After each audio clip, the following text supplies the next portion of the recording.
Hello and welcome to Transforming Tomorrow, the podcast from the Pentland Centre for Sustainability in Business here at Lancaster University Management School. And for one last time this season, I'm Paul Turner. And for the last time, I'm Professor Jan Babington. I said the last time this season. Is that the last time you're ever going to refer to yourself as Professor Jan Babington? Possibly. It's hard to know. Are you intending on either getting promoted or demoted? Well, I think the latter is more likely than the former. Yeah, that's what I've heard as well. So, Jan, it's just me and you today. Evans. We're going to wrap up the series with a little bit of a short question and answer session. Throughout the series, we've been inviting listeners, if they had any questions about any of the topics or just generally about anything that we may want to discuss in future or issues around sustainability in business, to send them in. And we've got a handful of questions here that we're going to work through. You're going to answer them. So there is no guest here to be your buffer, to be the one who has to answer all the awkward questions. You have to answer all the awkward questions. How do you feel about that? I feel ready for the task. Bring it on. That's what I say. Well, okay then. We're going to start by talking about one of these words that we may have used the odd time in the podcast and people don't necessarily understand what it means. Externalities. So let's start out then, Jan. What are externalities? Well, externalities is a phrase, as you say, we've heard several times, and it really comes from the domain of economics. And what it means is that an externality is some impact that happens to somebody or to the natural environment, for example, which is generated by the actions of another body for whom they don't carry, say, the cost. So externalities can be positive or they can be negative. So these sort of spillover effects from, say, corporate activity. If an externality is positive and you're a smart business, you've probably sold it to somebody. Okay, so positive externalities are sort of freebies in a way.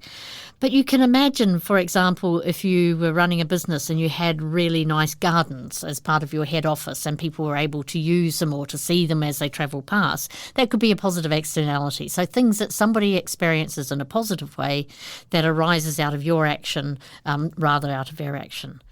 But of course, we're mainly interested in the negative side, so negative externalities. So this is something that happens to other people as a result of your decision. So negative externalities, I suppose quite a good example, if we take a historical one, is the negative externalities that arise from smoking tobacco. And in that case, either people smoke tobacco, one of the things that there's health impacts from doing that for a certain number of people that smoke tobacco, and those health impacts, if they required the public health service to look after the people who were unwell, would be a monetised negative externality, that cost of the healthcare that's associated with the product that somebody's selling. They might be non-monetised as well. So if you never presented for healthcare, but that you had a dreadful illness and then say you pass away, then that would be an externality that maybe hasn't been converted into financial spend by somebody else. But if our economist friends were with us, they would say, well, you could work out the value of a life or of a shorter life or a lost working life or whatever and monetise it in that way. So the idea about externalities is that if they are persistent, they will internalise. And the smoking example is quite good here.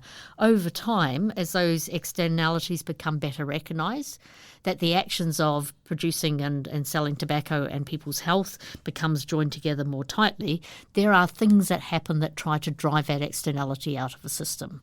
And there's ways to do that. With the example of smoking, I guess this is the case of government regulation and things such as the images you now get on cigarette packets as opposed to the logos you used to get here in the UK, certainly. It might be things such as the proposal that came from the Conservative government earlier in 2024 about raising every year the age at which you can buy cigarettes. So if there weren't negative externalities in the first place, then there would have been no need for these regulations. And indeed, a lot of those regulations is a really good way to look at the four main ways that externalities internalise. And I suppose before I go through those four ways, the expectation is that all externalities internalise at some stage because society, once they know about them, will probably want something different. So there's four ways. Number one is to provide data about the externalities to inform people to do something different. So this is your pictures on smoking packets, for example. So this is a way, if you like, and is at the essence of corporate reporting as well. So every non-financial statement that describes the impacts of a company is basically basically giving you a glimpse at their externalities. And at the moment, it may be legal to do these things, but actually you've got a bit of a clue that things might change in the future. So the first way, provide data. The second way, which doesn't really translate to the smoking example, but does to others, is that you privatise everything so that it's always in somebody's interest to deal with externalities. And this would be proposed primarily for maybe environmental externalities. So say that there's some pollution impact. Well, you privatise the market for pollution, and that way people are paying for it. The third one then is, again, use law, markets and other ways to change the prices of things. So you have taxes, subsidies, you remove and protect common assets, or you have fines. So this, if you like, back to our smoking example, is a really clear one as well. So you tax the things that are seen to be socially harmful. Then finally, there is a sort of an accounting technique whereby you develop the externality shadow price. So you maybe take that non-financial reporting and you say, oh, well, how big is that value of this externality? And that's got much more of a learning approach, but also a way of sort of maybe prompting some of those other responses going on as well. So those are the four main ways. And of course, they kind of mix together as well. They're not independent from each other. But this is why non-financial reporting by corporations about their social, environmental and sustainability impacts is interesting. That's your externalities profile. They're in a descriptive sense. And that ties in with just about so much of what we've spoken about. You did a very nice gesture there that's totally wasted on the podcast audio format of tying everything up in a nice, neat bow. But well done. I got the gesture, even though our listeners were totally oblivious to it at the time. Yeah. So that takes us on to the second question, which is about EU policy. So how does EU policy influence global policy? So you've got things such as cross-border carbon taxes, import bans, which, when you've got things such as carbon taxes and import bans, it sounds to me like that's as a result of an externality. It is actually. And indeed, once you figure out externalities, you see them everywhere. It's kind of like buying a blue car. Suddenly all you see are blue cars on the road. So the EU is a really interesting block of countries where they've been, partly because of political choices and governments of the past in various EU countries, there's been a lot of worry about sustainable development and how things might be done better. And so different countries try things out. But because it's a common market, when countries try things out, there's a move by the EU to sort of standardise them and actually to make it market-wide. A good example, which is not quite EU but sort of tells you about it a bit, is the UK were the first country to make modern slavery reporting required. And actually that law's not very good in its design. But then Australia did it, and the Netherlands did it, and other countries did it, and the later ones are better than the earlier ones because people learn from what's going on. So the EU policy and how it tackles sustainable development for corporations is a place where people can learn from and can understand what's going on and adapt, as does the EU itself. So there's a sense in which the EU would like to know if those norms can be applied to imports that are coming into the EU. And so in general, this extension of responsibility, not just for what's happening in your own activities, but along supply chains, are also found in an intergovernmental sense. So the EU is interested in its companies that are resident in the EU behaving in a particular way. They are also then interested that the companies that produce imports also behave in the same way. But of course, it's none of their business how companies in other countries behave or the kind of laws that there might be in other countries. So the way that they've done some of these things is to design mechanisms that act at the border. So some of those mechanisms step over the border, like corporate due diligence of supply chains. So that's a way of making sure that things happening outside of the EU don't have bad things associated with them. The other one then are import prohibitions, and so the one that's sort of been most in the news in this last couple of years is the prohibition of importing some set materials if they are associated with deforestation. And those resources are cattle, cocoa, coffee, palm oil, soy, timber and rubber, and products derived from them, so beef, furniture and chocolate. So what they're trying to do there is they're trying to make sure that deforestation isn't happening elsewhere in the world because of EU purchasing demands. So you might say, well, that's a bit of overreach, but that's also about responsibility, taking responsibility for the impact, the externalities of your own consumers' behaviour. The other one, which I think is really quite interesting, is something called the Carbon Border Adjustment Mechanism, and it's being phased in from... Sounds fascinating. I was on a roll there. Yes. Yeah. It's more fascinating than it sounds, I think, is what we would say. So it's phasing in from 2026, and it applies to things that take a lot of carbon to produce. So cement, iron and steel, aluminium, fertilizers, electricity, and hydrogen. So the idea there is that climate change is a global issue, and indeed, how it happens in the rest of the world really matters. But the EU carbon emission standards are stricter than elsewhere in the world, and that leads to something called carbon leakage. That is, you move your carbon-intensive work offshore, and the world doesn't get any less carbon-intensive as a result of that. So this idea is that you put a price, i.e. the externalities, on the carbon associated with imports if they are more carbon-intensive than they would have been produced within the EU. And this regime has been designed to be compatible with the World Trade Association rules, because otherwise it's just a protective tariff. And the idea is that through doing that, you promulgate low carbon production worldwide. So you get this positive spillover effect that kind of device helps really clue other people in how to be low carbon. At the same time, if you are the EU and you've figured out to be low carbon, you should transfer that knowledge and technology elsewhere in the world.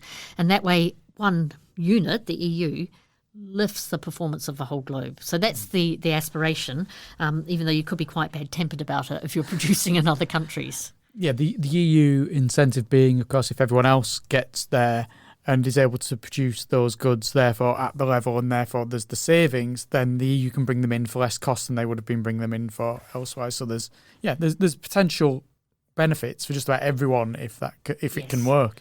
Now, of course, the transition between now and making that work is pretty tough if you're in a high carbon-intensive process. But the things that they have it related to are really high carbon. So cement is hugely high carbon, for example. Yeah. A lot of work, but one thing I've learned from this first series is there's some surprisingly positive results of things like this, where actually, yes, the results are what is aimed for, rather than being the exact opposite and negative, where, say, in this case, companies just say, well, we won't deal with the EU, we'll just stop doing it. That they actually do try and do something positive. Yeah. And you can decide not to import or export and for the EU to import.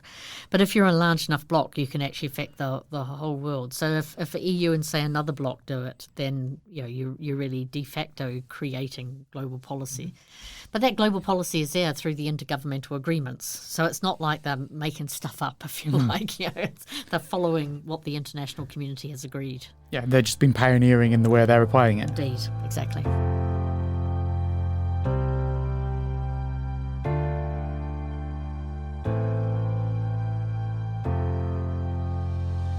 So this then takes me on to the final question that we've got wrapping up this series, which is what's at stake in the idea of climate and environmental justice? So we're talking about environmental regulation, but this is a different thing, environmental justice, climate justice, something that ties back to something we spoke about a long time ago with Rafa and Camille when we talked about environmental law and things such as that. I mean, the answer to this is much longer than I can do justice excuse the pun, to now.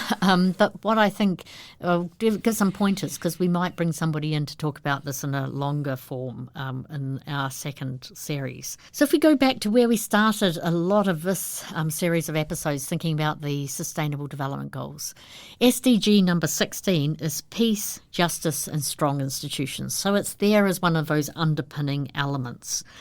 And what's really happened is that as the planetary boundary ideas have been developed, and remember that's from natural scientists saying, well, we should go this far but no further in order to maintain the planetary safety net, there's also been a push from people to say, but is that safety net just? And so the whole idea of safe and just systems are important. And what I'll put on the end of this podcast is an amazing paper from the Earth Commission that tries to play out some of these ideas.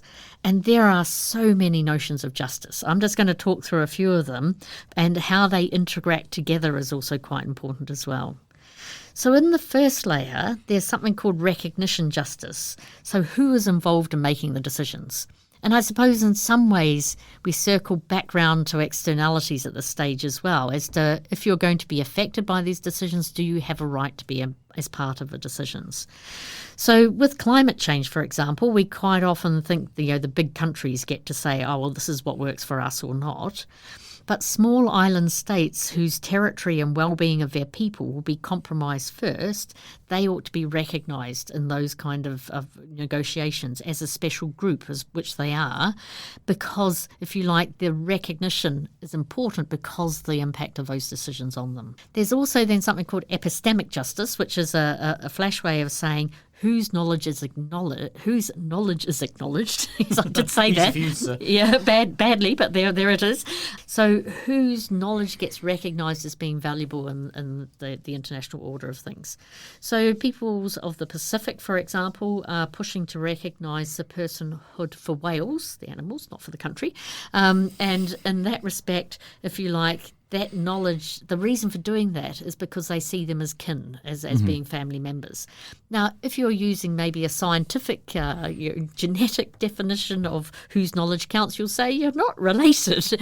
But if you're using a cultural one, you might say, yeah, these are our kin. We ought to protect them. So layer one is recognition and epistemic. So who counts, whose knowledge counts. Then you get on to two other big categories. The first one is procedural justice and the second one is substantive justice. So for procedural justice, do you have information in order to make a decision? So do you get access to information? Do you get access to decision-making spaces? Do you have the ability to act in a civic space, i.e. protest if something's going on and you've been locked out of the decision-making process? And do you have the right to go to court to challenge the decisions? And that sort of, if you like, tying that up, particularly with the court part, brings us back to our legal colleagues who are talking about, the ability to get justice through court processes. So that's procedural. And both of what you talk about there tie in very much with what Camille was talking to us about the earth having and nature having its own rights and being able to, well, not defend itself, but being able to have someone speak on behalf of nature and defend nature. Yes, indeed. So that's the procedures. Then the other bit is substantive. And the substantive ideas of justice is that do you have access to the minimum requirements to meet your needs?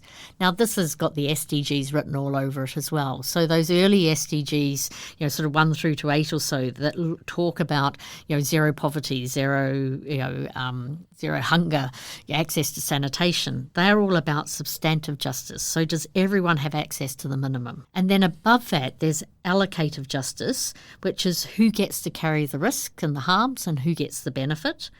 Then allocation of responsibility for access to resources, so who gets to choose who gets the resources. And then particularly how you distribute the resources after everyone's minimum is met. So these kind of rules about how to do that would be rules around justice. So if you're harming somebody, we're back to externalities again, aren't we? If you're harming somebody or some community, then there's different forms of justice. One would be retributive, i.e., fine them, so very bad. The other is corrective, which is sort it out and don't do it again. And the other is restorative, which is a different category again. So this idea of, what are these ideas around justice? Well, there's tons of ideas, and I think we probably need a justice philosopher at some stage in our second set of episodes. And these, of course, don't all run smoothly off each other. They'll be contested and they'll conflict with each other. But I hope in that sort of short, laying out of them, you see some of the dimensions that matter. And those dimensions then become important about people having access to information about what businesses are doing with regard to sustainability, that they have an ability to have a view about that and for their view to be taken into account, through to, thinking about minimums thereafter. We might have a different rule. So we might have 2 different rules for meeting our needs as opposed to meeting our wants. I just fear, and this is my pessimistic side and also this is how crazy people in this world are, that if we say Wales, and as we stress, not the Welsh, because heaven forfend we give justice to the Welsh, if Wales are given the right to to have a voice, then someone will come back and say, well, in that case, we want to be able to prosecute Wales if they do something we don't want them to. And there are crazy enough people in this world that could happen. Yeah. And so it's But I think those, the frontier of justice, which is is a really amazing book written by a political philosopher. All of the debate, and it's popped up in a few of our podcasts about animal rights, for example. So what are the rights to animals have? So in the past, we might have thought none. Now they're, if you like, they're in our justice domain, and people might choose to eat in a particular way or live in a particular way because of it. Likewise, in the past, access to frontiers of justice would only be for humans, but actually maybe it's for non-humans as well, of which animals be one, but there's other non-human species as well, and then there's nature itself. So it's that negotiation and renegotiation about who has rights to justice that I think will keep on going and won't be confined to some sort of academic thing. It has practical impact for businesses and for people. And as you mentioned a few times, though, it'd be good to have someone in the next series to discuss these issues, because this is the end of this series. We have come to the end of the first series of Transforming Tomorrow, and over the last 10 months or so, I think we've had a wonderful journey through all the work that goes on, well, not all the work, but a lot of work that goes on within the Pentland Centre and beyond its boundaries. We've been on farms, we've travelled virtually to Sweden, to America, to Australia. We've had guests from all across here at Lancaster University. It's been a wonderful series, Jan. I've enjoyed it. Well, and it was quite surprising because we sort of, dear listeners, we thought we might have 4 of these and never see any more of it, but it sort of has taken on a life of its own, which has been very intense at times, but also to organise them all, but also really enjoyable. And I think it's done what we hope we'll do in the next series as well. And that it's showcased our members' interests. And so we have about 130 members of the Pentland Centre. You've only met a sample of them on this podcast. But and they're multiplying. They're breeding like rabbits. They are indeed multiplying. But also we might invite some folk back that we've heard before and actually ask them how did the project that they told us about a year ago panned out and what's happening there. So you'll meet some new people, and hopefully you'll hear some voices from folk you've already met before as well. And we'll go beyond the boundaries of the Pentland Centre. We'll speak to more businesses. We've had farmers and similar farming organisations, and we've had accounting bodies on. We'll speak to people from beyond the Lancaster University, Pentland Centre. We recognise that there's expertise there that needs to be heard as well. And indeed, that links to Joanne Larty's work on inspiration, because over the year we've been gathering together, inspiring people in the local region, but also inspiring businesses, more broadly as well. And so, I think we'll hear some good stories from them. Until then, we're going to take a little break. We're going to be away for a couple of months. We'll be back early October-ish with lots more new episodes. I want to say a special thank you for this first series to our wonderful producer Nigel Thompson, who has produced every episode that you've heard of Transforming Tomorrow for the past year, and he's done a wonderful job keeping us in check. Yeah, not an easy job keeping you in check. Yes, I'm the problem, Jan. I'm the problem. You keep telling yourself that. I also want to thank you, Jan, because you've been a very nice co-host and you've allowed me to sit here and talk nonsense with you for the past 9 months, which has been really good as well. Well, look, thank you, because if it left to me, this would be really boring. I can guarantee you that. It would be a bit dry and a bit academic. So I really appreciate, Paul, that you hold me in check and ask the questions that our listeners might wish to hear that I wouldn't have realised. So it's been enormous fun. And we will be back. Until then, though, I'm Paul Turner. And I'm Professor Jan Babington.